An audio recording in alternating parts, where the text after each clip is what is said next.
Balangir teenage पिलामनकर crime एछिन गुटे विराट प्रश्नवाची ठिया होइछे आमर समाज रे। बंधुगण गला काली घटना के लेकरी आमे आलोचना करबा। गला काली बलांगीर जिला आगलपुर ब्लॉक रो रोद गाँ ने घटिथिबा विभत्स हत्याकांड गुटे नुआ अध्याय खुली दीचे फेन बलांगीर रो क्राइम जगत रे। गुटे 13-14 वर्षर छुआ तार सांग के छुरी भूसिकरी मारी दूचे। छुट्टी दिन बोली पिला माने बसिकरी ताश खेलुतले। दुई सांग भितरे खिजा गेंज का हेले और से खिजा गेंज का एंता गुटे रूप नेला।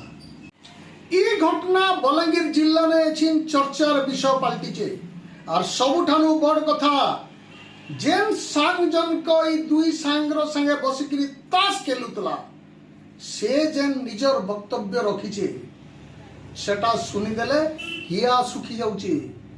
जेन छुआटा मर्डर करी देला से छुआटा कुआडे कोरेक्स पिउतला।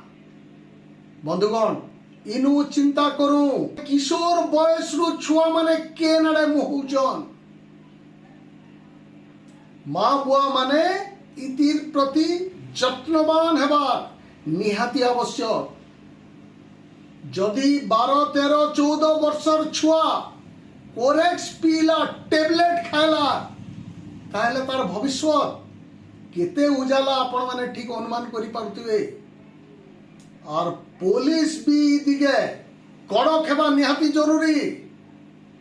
गाँ गाँ थी घरे घरे पूरे पूरे शहरे गली रास्ता चाही देखुन टिके खाली जगह देखबे बोले कोरेक्स बोतल गड़गड़ुचे खालीटा।